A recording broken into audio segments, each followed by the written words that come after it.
Okay, so welcome everybody.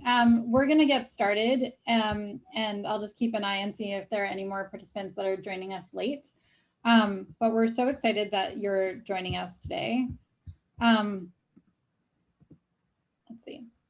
I just need to get to my next slide. So I'm Caroline Auerkirk, and I'm here on behalf of Ennoble Venture Partners. I'm joined by Ennoble Venture Partners founder Ray Zukowski. And unfortunately, our other co-founder, Steve Voss, wasn't able to make it today, but Ray and I are so excited to be sharing Thrive with you as part of Baltimore Innovation Week.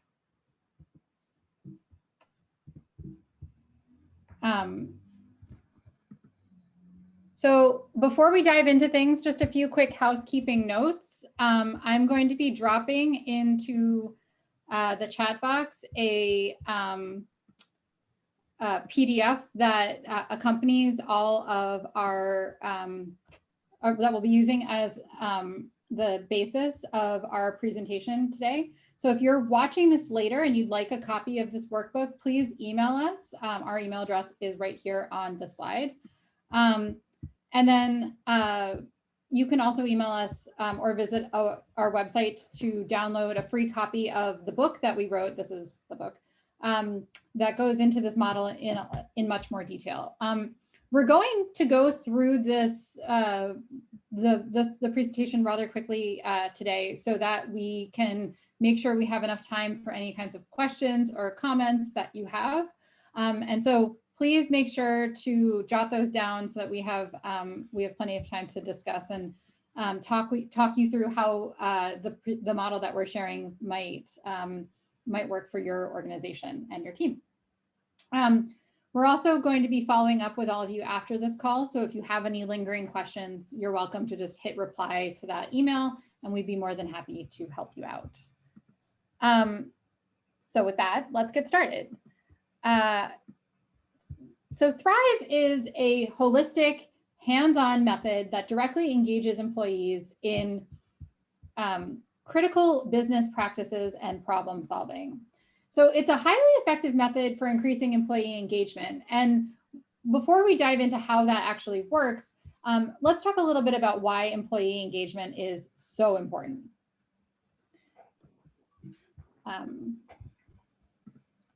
So experts are predicting, you've probably heard this, but experts are predicting a huge turnover in staff over the next few months. As companies are reopening, more and more workers are feeling disconnected from their organizations and are starting to reassess whether they even want to come back to their companies. And we're seeing that employee engagement is at an all-time low, which can lead to many negative outcomes, such as some of the ones you see on this slide.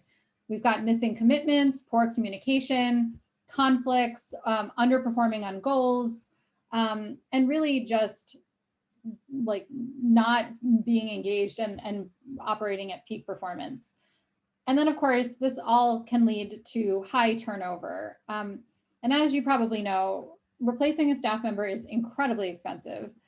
So taking some time to proactively focus on team alignment and employee engagement can have a significant impact on employee retention and team dynamics over the long run, saving lots of time and lots of resources.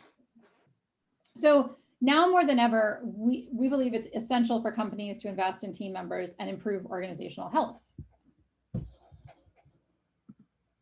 So we know that productive, motivated people drive outstanding organizations. And as we saw on the earlier slide with the quote from the Harvard Business Review, purposeful, values-driven companies outperform their counterparts in stock prices by a factor of 12.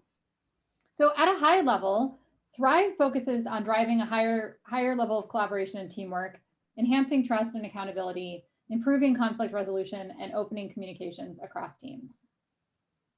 Thrive is this holistic model, not a series of distinct phases, but taken together, the principles can really transform company culture and drive significant results. So Ennoble Venture Partners founders Ray Zukowski and Steve Voss developed the Thrive methodology to address a critical need that they saw in organizations that they were advising. So let's have a moment to have Ray introduce himself and say a few words on behalf of him and Steve before we dive into the rest of the workshop. Ray, could you take a moment to share a bit about your background and how you developed Thrive? Sure. Thank you, Caroline. And first of all, I want to say thank you to everyone for attending, especially the Innovative Technology group out of Baltimore. Thank you for inviting and having us. And Steve Voss apologizes. He had a death, sudden death that he had to attend to in the family, so he was unable to make it this morning. But my background is basically, I have two bookends. The first, my career was, my first 11 years was with GE. And then I spent 5 years coming back to GE through GE Capital, running companies, either bringing them public or helping them close down. So 16 years with GE. I'm a graduate of the GE Executive Management School, Six Sigma Black Belt. I'm a workout facilitator for GE when I was there. My last 13 years, this is where Steve and I connected at a GE Capital company called iSky. He was CFO and I was a COO. And then we went on over to a company called NEW for our last 13 years. We had the opportunity at NEW to take a company, a consumer product insurance company that was doing about $60 million. They were in business 17 years, 200 employees, lots to be proud of. The CEO, Fred Schauffeld, brought in some expertise that he thought he was short on. One was an operations person, myself. One was a finance person. One was an IT person, one was a salesperson. And he asked, he thought the business could be worth a lot more, wasn't sure how to get it there. So we went to the marketplace and got some talent. Fast forward 13 years later, actually a decade, it took us 10 years. We took a company from 60 million, 200 employees to 7 billion, 16,500 employees in 10 years. Needless to say, I retired shortly after that. Steve followed, he's much younger than me, but he followed retirement. After about a year kicking around, we decided that we needed to come out and maybe start a consulting company. And we started Ennoble, and we went out in the beginning, the first year, and consulted. I mean, we had a lot of companies, we were solving problems, but at the end of the day, we saw that the problems that we were solving were going to show themselves in another manner because the culture wasn't connected to the vision and mission.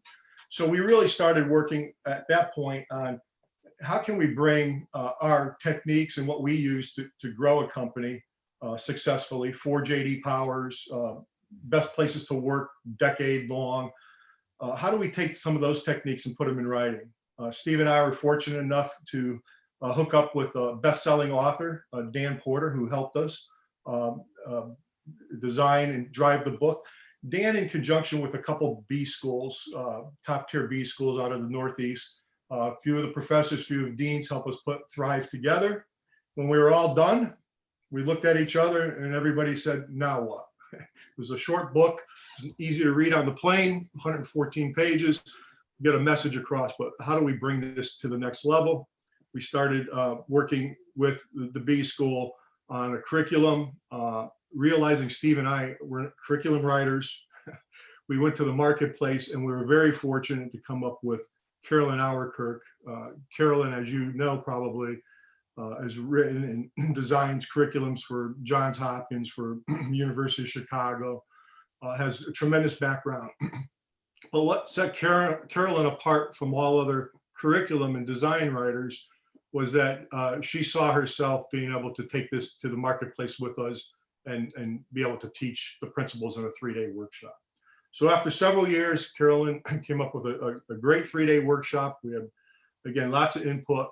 And that's kind of, we have an agreement with the National Conference Center to hold it offsite. But as you can see later, we also bring a customizable one to the workplace. We could do 3 days, 5 days, 2 days at someone's workplace as well. So that's a little bit background on how we came to be, why we're here today, is we hope to help you. Again, we're not in this to become uber wealthy or anything. We're really in this to help see if we can make a difference in companies as we go out and talk to companies. Carolyn, thank you. Yeah, thank you so much. So yeah, just to take a moment, Ray kind of gave an introduction already, but I'm Caroline Auerkirk, and I've been working with Ray and Steve to adapt Thrive into a corporate training program. I'm a trainer, facilitator, and executive coach, and I've worked at Hopkins, Chicago, and the University of Pennsylvania. And I'm based here in Baltimore. So hopefully you all are having the same sunny, beautiful weather that we've got right now. But I'm really excited to share Thrive with you today because we've done a lot of work in terms of making it interactive and easy for people to understand. And we're really trying to spread the word about approaching organizational development in this kind of holistic model. So without further ado, let's get into it. So on this slide, you can see the overview of Thrive. So Thrive is an acronym that highlights these six essential processes that are crucial for igniting organizational change. So without alignment on a shared sense of purpose and intentional focus on how the habits of the organization can connect to its goals, dysfunctional teams become the norm. So, Thrive is a holistic model that will create high performance teams through purposeful leadership. So to dive into it, our first principle is telos. And telos is a Greek word meaning purpose. It's at the heart of the Thrive model because purpose is baked into everything else, and it's what everything else is based on. So when we think about Thrive or telos in the context of Thrive, we're talking about it's beyond what you do, it's why what you do matters, right? And how our actions are connected to the larger work of the organization. So being able to articulate a clear sense of purpose has been linked to greater employee engagement and higher performance. And when we talk about purpose in the Thrive workshop, we really focus a lot on values. So what are the values of the individual contributors of the organization? And then how do those feed up into the values of the company? And how is everyone aligned? And how do your actions change depending on what values you're prioritizing? So from here, we move on to habits.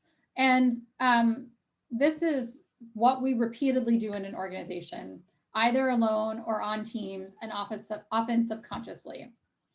So when we talk about habits in Thrive, we explore the psychology of habits and why they're so pervasive. We spend a lot of time really digging into the habits of our organizations and then the effect that they have on our work. And then perhaps the most transformative part of this is we actually workshop strategies for replacing unhelpful habits with ones that support the purposes and goals of our organizations. So I'm sure we've all been in places where, there is a way that you get things done, right? And you're in a, you know that in order to drive a particular project forward, you need to do it in this way. You need to socialize it to this person before you can talk to that person, and get buy-in before you're able to move a project forward. And so when we talk about habits, we're talking about we really take a moment to explore how things get done in the organization and whether that's working or not, right? And actually through the Thrive implementation plan, which we'll talk about in a second, we really figure out a different pattern that we can use that's more conducive to actually accomplishing the goals of the organization, which reduces the wasted work or rework, as it's often called, to really make things more effective. So then the next principle of Thrive is resonance. And when we talk about resonance, we're talking about how individuals and teams embrace the organization's mission, values, and purpose. So this is the alignment between purpose, which was the first principle, and habits. And when it's working, everyone feels engaged and connected to the work. And so our productivity is increased dramatically. So from here, we move on to influence. And what we're talking about here is really the idea of seeking first to understand before being understood. So when we talk about influence, we're thinking about influence as being the opposite of persuasion. So persuasion is directive. It's, I've come up with this idea. I need you to get on board with it. And I just need to win you over. And influence, on the other hand, is more about impacting how others think. So we're specifically trying to promote a culture of a more nuanced path here. So the predominant modality is around asking questions and coaching. And when we teach this in the the live workshop.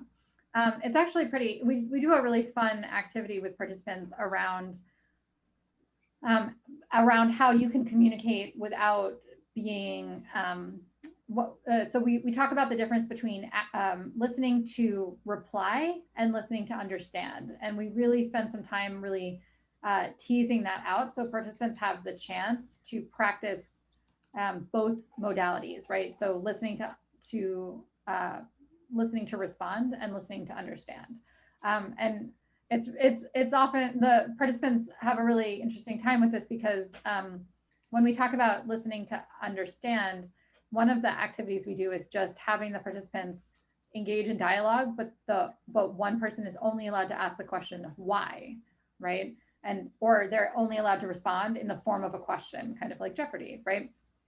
And it's been a really interesting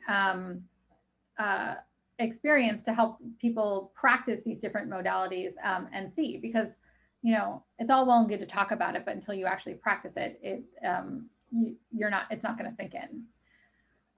So adjusting your communication style from persuading to influencing can really empower team members to actually participate in the process and feel connected to the mutual purpose of the organization, which will result in much better outcomes because people feel like their contributions actually matter. So then the fifth principle of Thrive is vitality. And we use this to describe the state of an organization's people feeling strong and energized.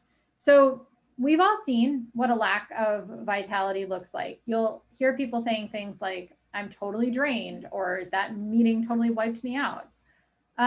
But vitality, on the other hand, is rooted in employees feeling safe, seen, and respected. And it's connected to the larger community and culture of the organizations. When we talk about vitality in the Thrive trainings, we also spend some time digging into all of these different pieces, right? So do employees feel safe? Are their basic needs being met so that they're able to feel like they have the opportunity to show up and perform? Do they understand the value of their work? And are they working on projects that are appropriately challenging for their skill level? So we talk about procrastination in this vitality section. So when we're talking about procrastination often comes from a mismatch in challenge and skill. And so what we find is that when participants are working on things that are too challenging for their skill level, they procrastinate because they're completely overwhelmed. And when participants are working on things that are too easy for their skill level, they basically procrastinate to make it more difficult, right? You add an extra layer of challenge. It's not engaging enough to keep participants interested or to keep employees interested. So when we talk about vitality, we're talking about developing that ability to assess whether it's a good, to assess the business needs with the employees' skills and make adjustments around that so that we're coaching and supporting and developing team members at all times. Okay, so then the last principle of Thrive is Ennoble. And this is the piece that kind of connects all the dots. So we use Ennoble to refer to the crucial work of connecting an individual to a higher purpose in alignment with an organization's mission, values, and purpose. So the concept of Ennoble is what ties the rest of the principles together, and it's what makes employee vitality and therefore organizational vitality possible. So what we're doing here is really reinforcing the fact that this is a holistic model and you've got to work on all of the different components simultaneously, because you can't have, like, it doesn't work to connect employees to a higher purpose if they don't feel like they actually have the tools necessary to deliver on that, right? Because then you're setting people up for really negative outcomes. So Ennoble is really what ties all the pieces together. So then this paragraph is sort of the paragraph that ties everything together on the model. You'll see that I've highlighted the words from the Thrive acronym, and you can see how these all kind of connect. So, when our organization's purpose resonates throughout the organization because of the influence of culture, and it's aligned with the habits and skills of the people, then we can see this peak performance level where the whole experience is just elevated. And that really has a self-perpetuating culture. So we're really getting to this place where people are able to live into their purpose, live into the organization's values and mission, and feel connected and empowered to actually do things about it. So before we move into the rest of the presentation, I just wanted to take a minute to ask if there are any questions from anybody who's listening so far. So you can either unmute yourself and chime in, or you can raise your hand, or you can connect in some other way. Does anyone have any questions?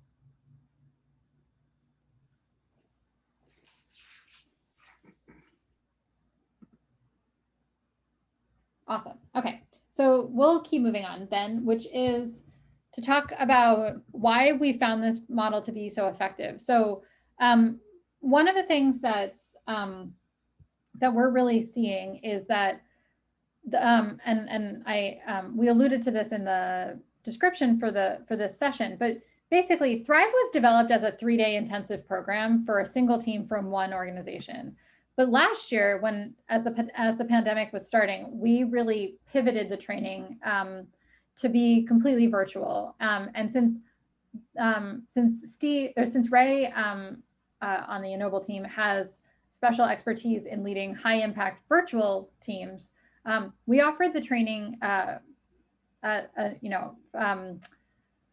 for free, right?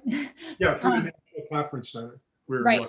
We partnered with the National Conference Center to offer the training to companies around the world. Actually, we had, I think, maybe participants from. We had 40 individuals from 12 states and 4 countries. Yeah. So really got the word out, and the response was really powerful, and it gave us some real world input on what was so effective about this. So the participants really gave us feedback saying that they really enjoyed the interactive elements of the training and the small group discussions and the real world examples. But what really set things apart was that we spent the whole training developing a focused action plan that participants could then take right back to their organizations to figure out how to implement Thrive. So the whole experience is really designed to be a workshop, and obviously it's a little difficult to do that when we're only together for an hour. So that's why this particular presentation isn't a little more interactive. But when we do Thrive and have the chance to go into all of the different components of the model, what we're really doing is giving space to participants to actually create an action plan that is time bound. So they're figuring out what they're going to do within a week, within 6 weeks, within 3 months, within 6 months, and within a year. And they're also in the training really identifying champions on their teams back at home who can really take parts of the implementation plan and really run with it, so that they're thinking through not just what is it that we need to do, but also how can we connect the assets of the team to really make this happen. And we know what a huge difference that an aligned, high performance team can have on company culture. So, and ultimately driving growth for the organization. So the action plan isn't something that's just nice to have that gets shelved immediately when you go back. But instead, we're following up with the organizations frequently to check on progress and troubleshoot obstacles. So now that we're moving back to in-person events, we're partnering with companies once again to bring this directly to teams. And so, like Ray alluded to, we've developed a couple of different configurations. So we've got the online version. We've got a 3-day intensive offsite at a corporate retreat center with team building activities and social events. We also can do this in a week-long program of half-day sessions so that people have the chance to go, which actually goes really well because participants are able to learn in the morning and then practice in the afternoon and then come back and reflect on it in the next day. So we've seen lots of different configurations of this, and I think that that's a good takeaway if anyone else is doing corporate training as well. But we're finding that that participants are able to engage in a lot of different ways and very effectively. So with that, I wanted to pause and just ask whether anything that you're hearing today resonates with you. So have you seen examples of dysfunctional company culture? And do you have any kind of sense of how the different principles we just discussed might help in the organizations that you're working with? Does anyone have any, is there anything that's resonating with you?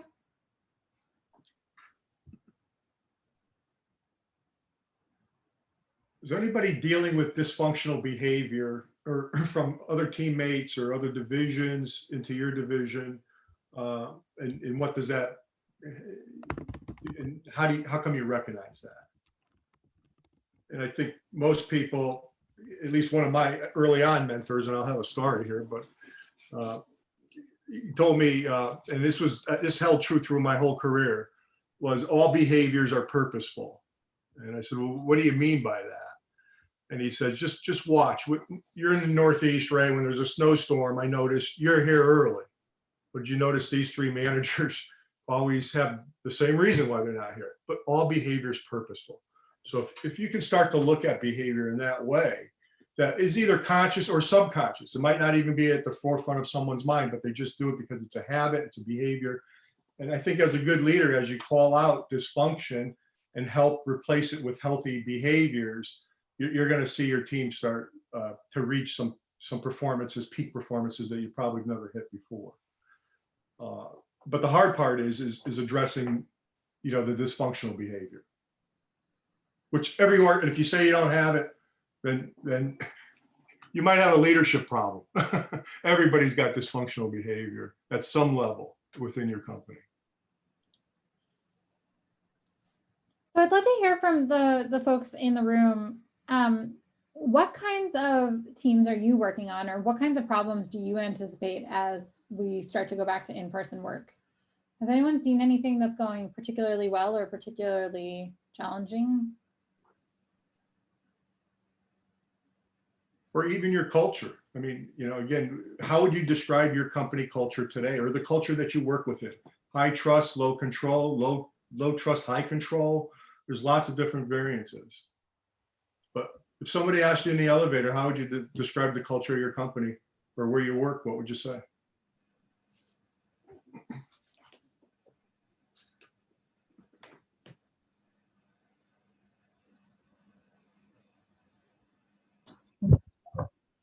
And it's not unusual not to get silence. I got to tell you, most people can't describe the culture. So, did someone just unmute themselves? Did you want to chime in? Yes. Good afternoon, everyone. My culture, I work for a school. Our culture is very relaxed. And it's a blessing and a curse. My principal, she's the type of person where she's very relaxed. She gives people a lot of chances. Rarely, does she have those conversations where he has to reprimand. And so I think she's a little bit more relaxed than hard on people. And I say hard because there are things that happen within the culture, but then it supersedes and other people start to see it and they start to follow suit and in a negative way. Yeah. Now that we're back in school, we're in hybrid as of now, but then we'll be full term July 1st. There have been a lot of call outs, a lot of people, who don't show up, period, which has really, hindered, what we're trying to do. And I'm an administrator. And so I've been in the classrooms, a lot more, helping to cover, but other administrators and myself have not been able to do their job effectively or fully. And it's becoming a drain and a strain on us. And so other staff are starting to see that a lot more, after being not in the school for over a year. And so it's starting to take a toll. And so, when Miss Caroline, was saying, saying something to the effect where, you're not as productive when I would say, because I'm in this new position, so to speak. I have the experience, but I'm in this new position and I haven't been formally trained on my new position. And so it's been hard because we've been virtual for over a year to be formally trained. And now that we're back in the building, because we're so strained with, lack of staffing and all that stuff, to be trained. And so I do feel stressed a lot of times. I feel withdrawn a lot of times. I feel like, okay, can somebody help me? But I don't want to ask my other coworker because they're stressed as well. So it's just a circle of, this back and forth thing. So yeah, I'm so sorry you're experiencing that. And first of all, thank you for all of your. I've been working from home since before the pandemic, and I just have the deepest empathy for everyone and all of the hard work that they're doing, because I can't even imagine what it must be like to have to be in the classroom or in the schools right now with all of the uncertainty. So thank you for that. I'm also hearing from you. So one question I had for you is just, did your team or did your school leadership do anything to welcome staff back after, sort of when you went back into in-person experiences? Did they do any kind of like team building or like culture reset kind of thing? We had something over Zoom where we had like a little informal training, talking about culture, talking about, expectations. But, it really wasn't anything long or, that was about it. And it was that one time. So. And over Zoom, it sounds. Over Zoom, yeah. Does your business or your school, do they have a set of values or guidelines that they incorporate and aspire to? Values that they aspire to? Yeah, a mission statement, a vision statement, which relates to, strategy, which relates to values and guidelines. Some, operating guidelines, even operating principles can be used as values. Stated values can be stated values. Again, I just was wondering, what do they use as their guardrails I think the corporation as a whole, they do, but within our own particular schools, we do not. So, is there a reason why you don't align with the corporate vision? I think my leaders, her thought is to develop her own set of cultural guidelines and go Sure. and what she wants to see take place within her school. Not that she's straying totally or completely away from the corporate guidelines and their values and all that. However, she does a lot to try to develop her own within her own particular school. Sure. Because we're the ones in the school, we're the ones on the front line, we're the ones, those who own the company and all that, they're not really with us, so they don't know what's truly happening. So those are the leaders we love to work with, is somebody who has a vision and a mission. It might be a little bit different than where they're at today, but it's really important for that leader to solidify what that vision mission is. I mean, you can't come back without knowing what that vision mission and how that relates to our values as a team going forward. So I want to offer one actionable strategy that might be helpful for you, because Ray is totally right around, it's all connected to the mission and values. But I used to work I worked in higher ed, and I can empathize with the fact that sometimes because everyone can participate in the process, but it often is a bit more hierarchical in terms of actually making decisions around culture and values. But we all have a part to play in the whole experience. But one framework that might be helpful for you is something that we talk about in the habits section of Thrive. And what we talk about is we spend some time breaking down unhelpful habits. And since you spoke to some of the patterns of behavior that some of your colleagues are expressing around, like call outs or just like not just problematic ways that they're engaging with the team, that this kind of thing might be helpful for you. So when we talk about habits, we can break down a habit into 3 parts. Okay, so there is a trigger, a behavior, and a reward. And that together makes the habit. So something happens, we behave a certain way, we've got a reward. You can see this at a really basic level, like when you brush your teeth in the morning. Okay, so you wake up, that's the trigger, right? The behavior is that you brush your teeth, right? The reward is that you have healthy teeth, right? So it's kind of a pattern like this, and all habits have that kind of pattern, right? Even unhelpful ones, right? So you might have a relationship with someone in your life where, like a mom, like a parent, I don't know, my mom's awesome if she's listening to this, but like maybe you're in an experience where, your mom says something to you, you behave in a certain way, and the reward, right? And I use quotes for that, is that you're maintaining this belief that you've got around that your mom just dismisses everything you say, right? So it's kind of this idea that so the reward can still be maintenance of the status quo. And this is the same reason why people stay stuck in positions where they want to change jobs or they want to do something, but they've maybe developed the idea that they're not capable of going for this other role. So by the reward can be that they're maintaining their self-identity, right?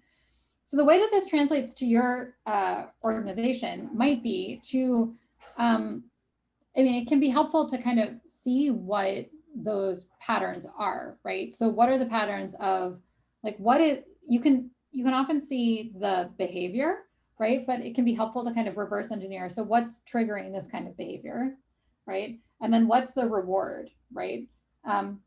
In the instance of call outs, it could be that people feel like they don't have any agency in their experience. And so by calling out, they're at least able to exact some control over their time, for example, or they're able to take care of other needs that they're not able to meet because of other ways that they're being influenced within the organization. Or maybe it's a power thing, right? And they're able to, by calling out, they're able to, have some control back in the situation. There's a lot of different reasons why something like that might be happening, but you can kind of start to piece out the pattern. And then what we actually suggest, and if you email me, I'd be happy to send you a worksheet about this, but what we often suggest is developing a new pattern, right? So instead of the unhelpful behavior, it's we've still got the same trigger. So what's a different behavior that we can work on? And then how does that meet the reward that we're looking for? And as Caroline said, she'll send you a worksheet on this, but there really is 2 avenues. One is that you find out and you work with your leader to get the vision, mission, understood, the values understood from her or his level down. The other way is you don't get that. and your leader's just out there and you're not getting that, then it becomes up to you to find out, what are they accountable for? What are their measures of success? And how best then, can you get on that page with your measures of success being accountable, that it rolls up and it aligns with your, again, your hierarchy within your organization. Those are the two routes. And really, I think Caroline with the worksheet might be able to, again, give you some guidance in this area. Does that help at all? Okay. Yes, it does. And again, we've seen this where they don't have a vision, they're not sure, it changes weekly. So then you got to go to, what are they accountable for? What Yeah. accountable for? What is her measure or his measures of success? And then, am I aligned? Because what you don't want to get caught with on a team is misalignment in any way, shape, or form that doesn't help perpetuate your company or your boss's position. So again, I mean, another element of that is just also the alignment between what you have control over and what you have responsibility for. And I work with a lot of coaching clients who are frustrated for a variety of reasons, but it's often because they're being held responsible for things that they don't actually have authority to do anything about. And this is often the case in education, or at least was in my experience, where you've got responsibilities, but you can't actually do anything about them. And so then it becomes a question of renegotiating that experience, and sort of what is possible within the parameters of the organization that you're dealing with. But it's, because that's the mismatch, and it's kind of like getting the tools to be able to actually do things, or the authority to do things that are responsible for. But from a sanity preservation experience, it can also be really helpful to kind of note that of, what is within your locus of control and what is outside your control. Somebody also asked, how do we measure success with this model? It is highly customizable. We look at what you're measured on, your business is measured on, your competition's measured on, and what drives success for you. And then we come up with the dashboards that equate to measures of success that are highly measurable, that will propel the company and your division or your teams forward. And again, those dashboards are usually on a weekly, monthly, quarterly basis, and we stay involved as long as people need us involved or have questions. Yeah. Are there other questions or anything else that's resonating with you?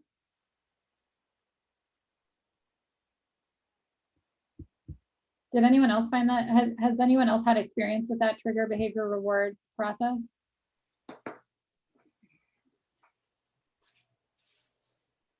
I think accountability is a big piece of any team. And when I say accountability, how often do we get it from the top down? But maybe your people, or, and I know in my case, always make sure, what are you accountable for? Do your people know? My people always knew what I was accountable for, my measures of success. And if I failed, I expected to be fired, just like everybody else. But we were on the same page of what you can hold me accountable for. But at the same time, I'm going to hold you accountable for the things that we agreed upon as well. So I think accountability in a lot of organizations goes one way, top down. And in reality, you can't hold anybody accountable that you don't have a relationship with. And you can't have a relationship unless people understand what's in it for you and why you're there and what you're being held accountable for. Yeah. Other questions, other parts of the model that were interesting? Or not. Or not interesting. Do you disagree with anything? I always love disagreement. Hey guys, we're not perfect, but we're here to help. So if we can, we'd love to. And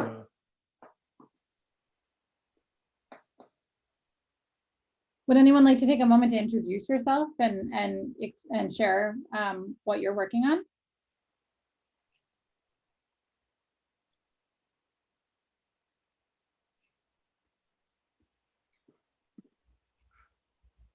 This is like, it's reminding me when I was in the classroom teaching freshmen, and I'm like, I would always, okay. cold call people and say, how are you, and what are you bringing to the table? And no matter what you do, have fun, okay? Yeah. Unless you're a surgeon or you're putting somebody on Mars or the moon, just have fun at what you do. Jeez. I find there's way too much fear in organizations today and not enough fun. And people are So be sure to have fun. So yeah, so I've seen some other names. So Maggie or Blair or Brian or Roseanne or Tim. Do any of you have any comments on what we shared today?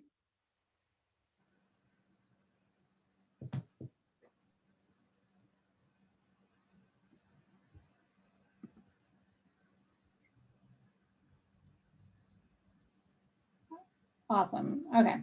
So, I mean, I think that the big takeaway here is really that this is one of those models that's easy to learn, but takes time to implement, right? And, you know, it really requires intentional engagement with the different pieces of the puzzle, and really figuring out how you can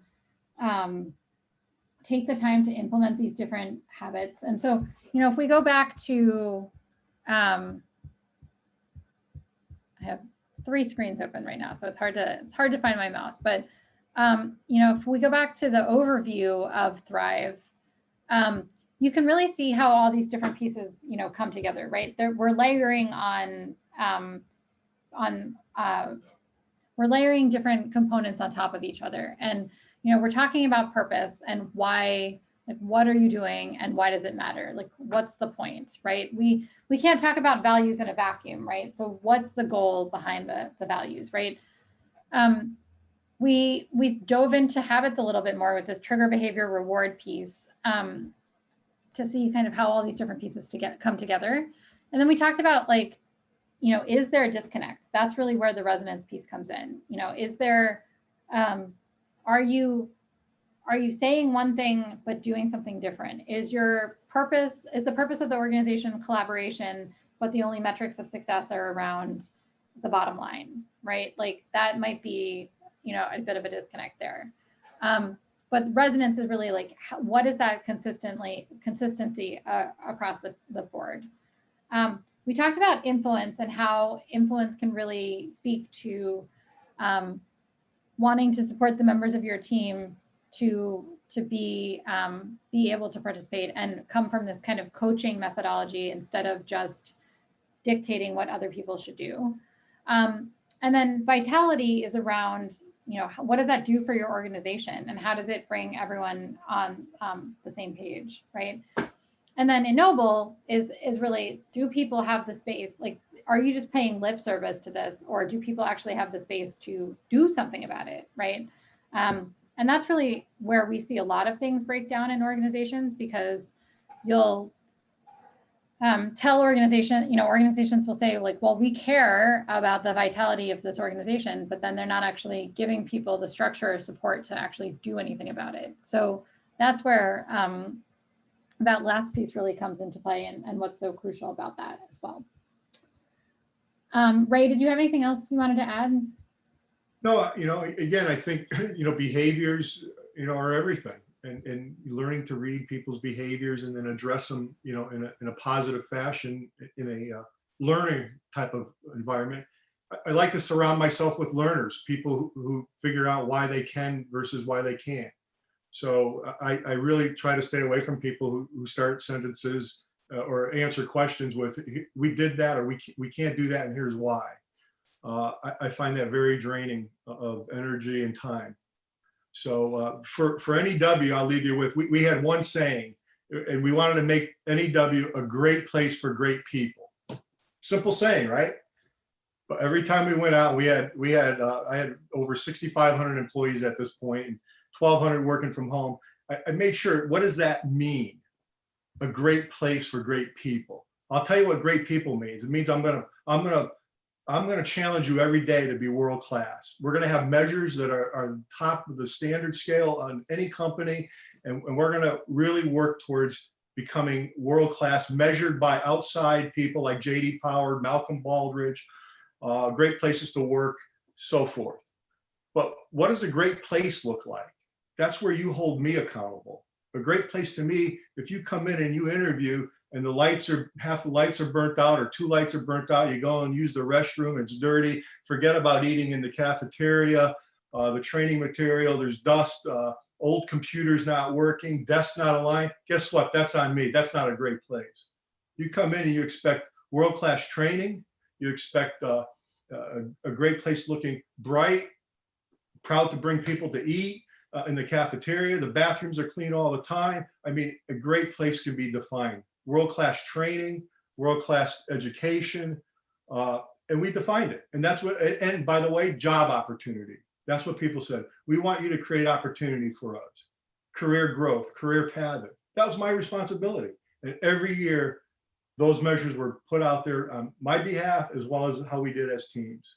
And people learn to be accountable because they see their leaders demonstrating what accountability should look like. And we have a lot of leaders that say, but don't do. And that's really the shaft, the chaff between the wheat and the shaft is getting the leaders to not only walk the talk, but to really be strong in demonstrating the behaviors. I'll end with that, Caroline. I think that's great. So as I said, we would love to talk further about any of this or help troubleshoot any of the situations you're running into. So I do have this slide and then just kind of another shout out to the chat box where I put a PDF handout that you can download and share with people that has all of the contact information as well. But this is our contact information if you'd like to connect with us. We would love to talk with you. And you can reach out. If you liked this presentation or if you didn't like this presentation, I am always interested in feedback and how we can make things better. So I definitely would welcome you reaching out to me and to Steve or to Ray. Ray's name is wrong on his thing, so I keep trying to call you Steve, Ray. But please feel free to reach out, and we'd love to hear a little bit more about what you're doing or find time to talk one-on-one later. But thank you so much for joining us. I am a big believer in under-promising and over-delivering, so we are happy to end here, but we'll be sending a copy of the recording to all of the participants on the call. And then, as I said, if you have any questions or want to talk about any of this further, please do reach out. Okay. So with that, thank you so much for joining us, and we're going to end it here. Thank you, everyone. Thank you, Caroline. Yeah. Have a great rest of your week. Thank you. Thank you. Take care.